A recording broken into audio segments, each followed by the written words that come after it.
বন্ধুরা, আশা করি তোমরা সকলে ভালো আছো। তোমার চ্যানেলে তোমাদের সবাইকে স্বাগতম। তো আজ কিন্তু ভেরি ইম্পর্টেন্ট তথ্য তোমাদের কাছে শেয়ার করতে বসেছি।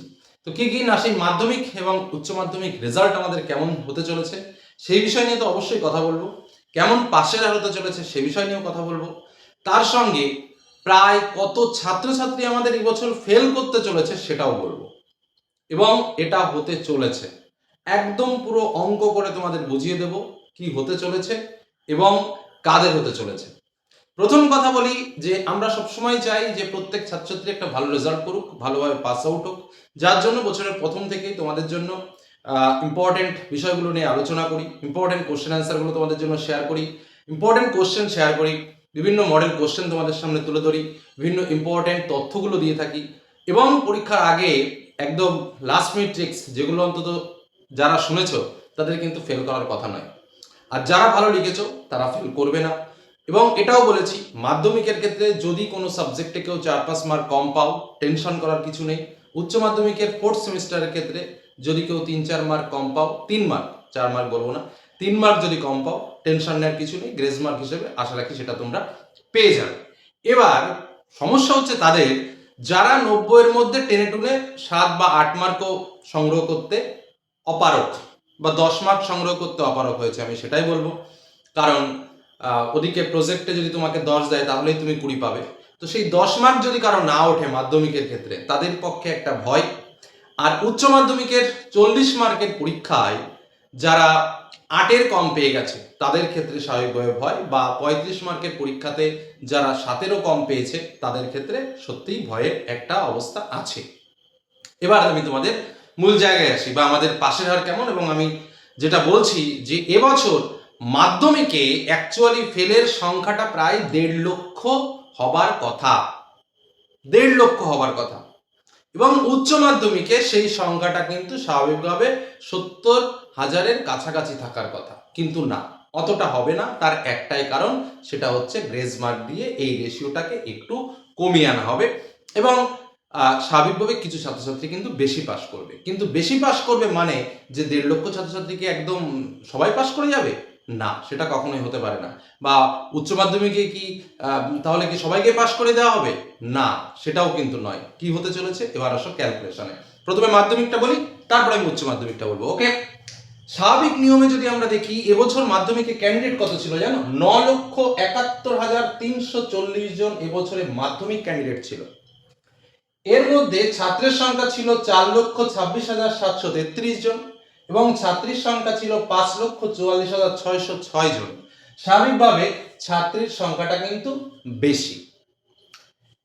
আমাদের 2 ফেব্রুয়ারি রেজাল্ট পরীক্ষা শুরু হয়েছিল এবং স্বাভাবিকভাবে যে তথ্য আমাদের কাছে এই মুহূর্তে আছে তাতে মে এর 2nd উইকের দিকে আমাদের রেজাল্ট বেরোবে। আমাদের পাশের হার কেমন হতে পারে এই বিষয় নিয়ে আমি এর আগেই কথা বলেছি।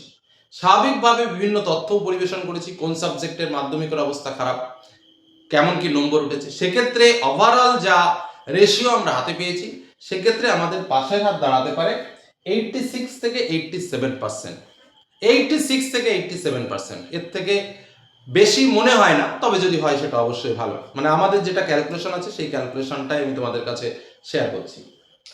এবার দেখো, এই 86 থেকে 87% যদি পাস হয় তাহলে প্রতি 100 জনে কতজন ফেল করছে? আমি 87ও যদি ধরি, 100 জনে 13 জন ছাত্রছাত্রী কিন্তু ফেল করছে প্রতি 100 জনে। ক্যান্ডিডেট কত ছিল? 9,71,340 জন। তাহলে স্বাভাবিক নিয়মে কতজন ফেল করবে? স্বাভাবিক নিয়মে কিন্তু ফেলের হার দাঁড়াবে বা ফেলের সংখ্যাটা দাঁড়াবে 1,26,274 জনের কাছাকাছি। আমি সেটা নিয়ার অ্যাবাউট করে 1,25,000ই ধরলাম।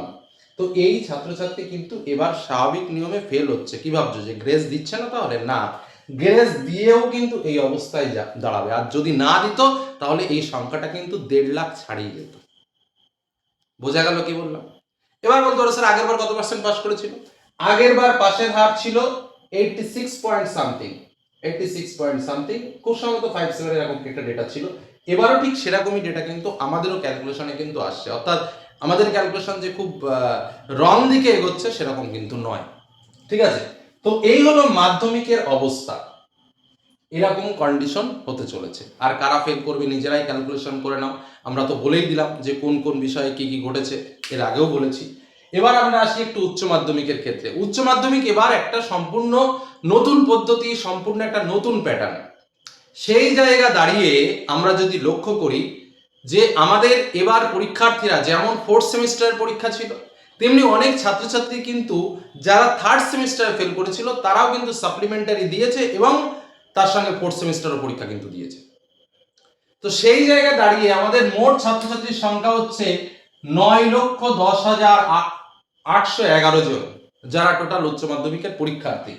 এর মধ্যে ফোর্থ সেমিস্টার তো ছিল 6,35,864, আর থার্ড সেমের সাপ্লিতে এক্সট্রা ছিল তোমার 59,452 জন।